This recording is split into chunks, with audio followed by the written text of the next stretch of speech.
Super low energy houses might appear as experimental concepts, but they're rapidly becoming mainstream for all new buildings throughout Europe. The challenge now is to use innovative technologies to bring the performance of all our existing buildings up close to this standard.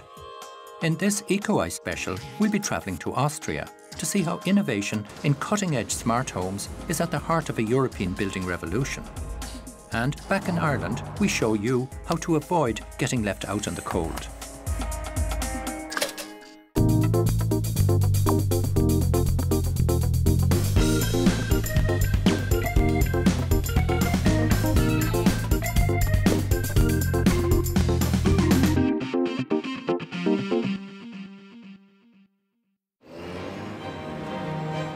With a reputation for efficiency, you'd expect the Austrians to take issues like energy saving seriously. Well, they don't. They take it really seriously. By 2020, they plan to energy upgrade all buildings built between 1950 and 1980. 3/4 of Austrian buildings are residential homes. Most urban dwellers live in 3 to 5-storey apartment buildings. Many rural areas are dominated by cluster villages, nestled in valleys or farmhouses that have been in the family for hundreds of years. They're a landlocked country, mostly covered by alpine mountains, and as such are dependent on expensive imported fossil fuels. So there's a lot we can learn here.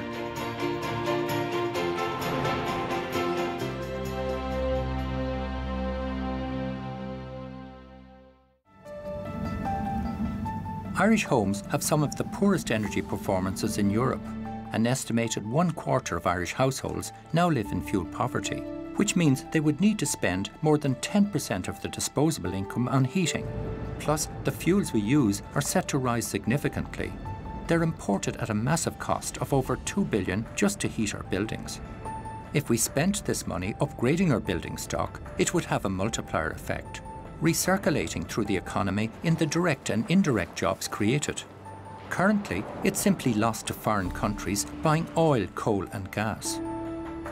The bill for retrofitting all our homes will be big, but by 2020 we'll have spent about 20 billion euro on imported home heating fuels. And if we don't upgrade, by 2050 we could spend over 100 billion euro. When it comes to environmental challenges like climate change, currently there's no way of meeting our carbon reduction targets without tackling the problems in our housing stock. Austria has taken a ground-up approach to this problem, with communities really getting behind energy-saving measures and striking out for energy independence. Governments here have been working for decades on solving this problem, with new technologies now reaching the markets. I decided to start at the top and work my way down. I'm here in one of the most magnificent scenes here in Austria. I'm up on the top of Dubrach Mountain, which is a national park in Carinthia, high up in the Alps, overlooking the most spectacular of scenery you could imagine. When the community of walkers wanted to replace their existing building with a new one, their architect knew that he had to build to very exacting standards to match the extraordinary conditions of this site down here. Gunther, we're up here in these mountains in the Alps. What's happening in this building? We designed this building for the Alpine community here in Villach. It's a building which has nearly 400 square meters. It's a 3-level building. It's built in Passivhaus standard. It is a wooden building. It has a wooden construction. So this is quite an extreme climate now to build at. What's it like here in the winter? We have measured here at the top wind value of nearly 150 kilometers per hour. And in winter we have here 5-6 meters snow. And how cold can it get? Last year we have measured minus 24 degrees Celsius. So it could even get colder than that sometimes? The feeling is colder because when you have wind and minus 20 degrees, you feel like minus 40 degrees. But when you have 50 or 30 persons inside the building, you don't need to heat anything, because we have in winter the problem here that it's too hot inside the building. The concept of passive house design is to create ultra-low energy demand. If Gunther's passive house design can work in these conditions, it can work anywhere. How much insulation is in that? 60 centimeters insulation. 60? Recycled newspaper we call it cellulose. 2 feet, Yes. 60 centimetres. 60 centimeters. So why did the community of walkers here decide to build to passive house standards? Because energy is here at the top of the mountain it's not cheap. Why, as you as an architect, are building to passive house standards? I must use the resources which we have. I can't say, okay, it doesn't matter how many energy we use, how many electricity we use. We must build buildings for the future and for our children. And therefore is the future the passive house, because this is a building system or a housing system which needs so low energy that it's future-proof. When you build a passive house, does the climate matter? In other words, here's a very extreme. Yes. Austria is a different climate. Sweden is different again. Spain is different again. And Ireland will be quite mild. But can you design passive for all of these different climates? I think you can, but you must look weather conditions at the building site, because a passive house needs sun in the winter. So Gunther, you must be very pleased with your building. What are you most proud about? In this 10 months, we construct and we build the building, and this on a height of sea level of 2,140 square meters. And also I am very proud because, as you see it here, we have now in the last 9 months, there were nearly 50 to 60,000 people here, and they are enjoying the building and have a nice time here, and therefore I'm, as an architect, very, very proud.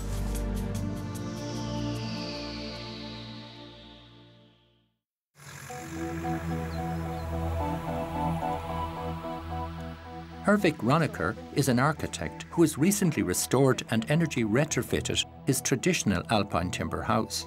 He has fitted huge amounts of experimental insulation with vapor-resistant qualities and has re-roofed the entire building. The Austrian government has partly funded his work to create high-performance building materials and methods, as they recognise energy efficiency as a priority for the future. So it's to passive house standards, is it? Yes, all the house. So if you take this house before you insulated it, before you did any of this work, how much would it cost to heat this house for a year? Maybe 3,000 euros. 3,000, okay. A year, so we need 10% of this maybe. So you only need 300 euros now. So it's a huge difference. The modern timber extension accommodates a large array of south-facing solar collectors.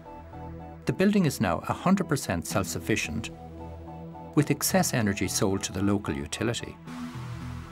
How are you going to use this now? What uses are you going to put this to? Here we are in one of the flats. There are 3 flats which I will rent for holidays for people who come here and can also learn how to build in an ecological way and how to build with wood, how to build with stone and so on. So will a house like this now last for hundreds of years? It's very important to protect houses with big overhanging roofs, and it's very serious for us to put into these things in this design from the beginning on.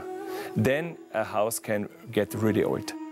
So over the life of this house, do you think your investment into this has been worthwhile? Yes, I think so. It did not cost more than a new building, so I think it was worth investment.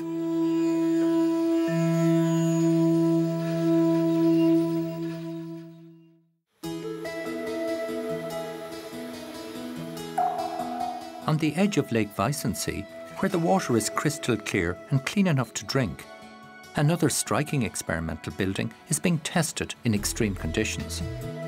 This home floats and rotates and tracks the sun to make maximum advantage of free solar heating. Why do you want this house to float? One of the main principles of passive house is to get the maximum solar gain. So because it floats in the water, you can actually track the movement of the sun, and because of that you maximize the solar gain throughout the day. And this is the idea behind this concept. One main reason we wanted to prove with this project is that you can build a full building out of timber. So the whole part underwater is also made of timber, and in the future you could also use that to be a basement somewhere on the land. Right, and is this the first time now that there has been a basement designed out of timber? This is the first time in the entire world that this is built. Compared to the summer and the winter, which way would it be turned typically? In winter, typically you would turn it towards the sun. Because if the sun is standing lower, it would have more intake into the house and maximize the solar intake again. In summer, you would actually turn it away from the sun, so it's actually shaded and doesn't have the glass facing towards the south. So would it use much energy when you are tracking the sun and moving and rotating like this? Actually, not at all. You could, in theory, move it by hand. What we have used with this house is actually a little motor that turns it timed throughout the day following the sun path. So you don't have to do anything yourself. So it's quite slowly and it's quite smooth and all of that? It is, yes. Very slow, very smooth. But as I said, you wouldn't even need a motor. If you want, you can just exercise yourself every day and turn it with the hands. Passive house is particularly designed to actually house or hold the temperature at a constant level of around 20, 22 degrees because of its large or vast amount of insulation that it holds inside its wall buildup. So how much insulation has it got on its walls and its roof? We typically use around 400 mil of insulation, which is the same buildup on the floor, the roof, and also the bottom. That's a huge amount, like 16 inches and 400 millimeters, a lot of insulation. What about the glazing? In Austria, our standard glazing we use nowadays is triple glazing, and because we fill it with argon or krypton gases, it can reach, again, a U value of 0.5. The basement has underwater views and is made from timber rather than concrete, a much more sustainable building material that minimises the building's overall carbon footprint. This house also reduces its environmental impact by completely treating its own wastewater. But its heating is where it really scores. So our typical houses in Ireland, people spend about €2,500 a year in heating and electricity. How much energy would this house consume? Because it's insulated very well and it has a heat recovery inside, you only need about €250 per year to spend to keep it warm. And that's for hot water and for space heating? For hot water and space heating. That's incredibly good. That's like 10, 12 times better than our average house in Ireland. And that's why it always pays off to build to that standard.